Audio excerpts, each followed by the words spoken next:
आओ अन्ना आओ तिनाओ अभी फिर तिनाओ ले अब्दुल वो राजा Tinau Tinau hello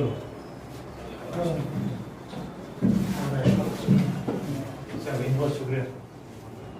Basically, the order under challenge was the circular issued by the university dated 12th of February 2020, whereby it was decided by the university that they are going to change the method of examination.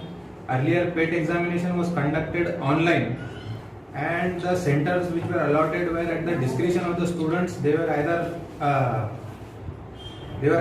at the option of taking the examination at home, or else they could come to the centers. However, the next circular which was issued by the university did not have that option for the students.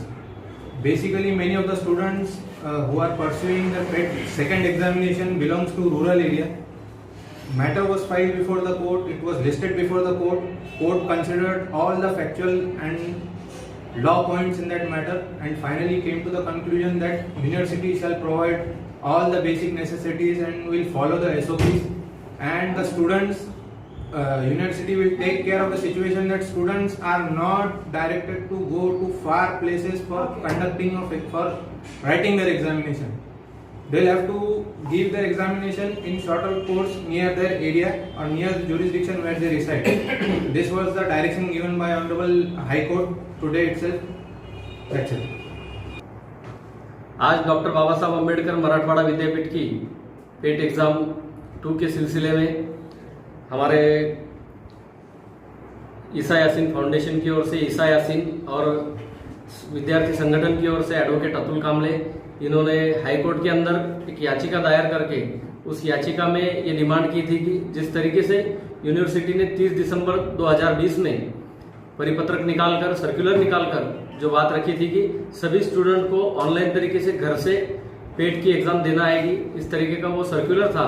और उसी circular के तहत पेट 1 की exam जो पिछले कुछ दिनों पहले हुई, उस तरीके से सेकेंड एग्जाम होने की संभावना होने से यहाँ के बहुत से जो स्टूडेंट है, जो अदर स्टेट के कुछ स्टूडेंट है और मराठवाड़े के बाहर के जो रीजन है उसके कुछ स्टूडेंट है, वो सभी लोग अपने अपने गांव की तरफ लौट गए। और अभी कोविड का जो प्रादुर्भाव है वो बहुत बढ़ने की वजह से अभी 12 फरवरी के दिन जो यूनिवर्सिटी ने सर्कुलर निकालकर पेट 2 की जो एग्जाम है वो सेंटर पर जाकर हमने देनी होगी ऑनलाइन तरीके से, इस तरीके का सर्कुलर निकाला था। आज उस सर्कुलर को माननीय हाईकोर्ट में हमारे वकील साहब तबरेजुद्दीन कादरी, सैयद रशीद मुबिन, सैयद अशरफ डैनियल, इन्होंने इसके ऊपर कोर्ट के सामने बात रखी कि जिस तरीके से 30 दिसंबर के सर्कुलर के अनुसार ही ये एग्जाम होनी चाहिए।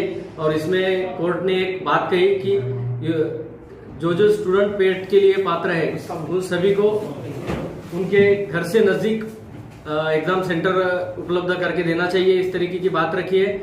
जो लड़ाई हम लोग लड़ रहे हैं उस लड़ाई के करीब हम लोग पहुंच चुके हैं और आने वाले तारीख में इस जो सभी स्टूडेंट को जो निकाल की अपेक्षा है उस तरीके का निकाल लाने के लिए हम सब लोग कोशिश कर रहे हैं। और आज ईसा यासीन फाउंडेशन की ओर से और विद्यार्थी संगठनों की ओर से इन दोनों वकील भाइयों का यहाँ पर सम्मान किया गया है। और आने वाले इसमें जो स्टूडेंट को जिस तरीके का निकाल चाहिए, मतलब जिस तरीके का जजमेंट चाहिए, उस तरीके के लिए हम लोग कोशिश करने वाले हैं।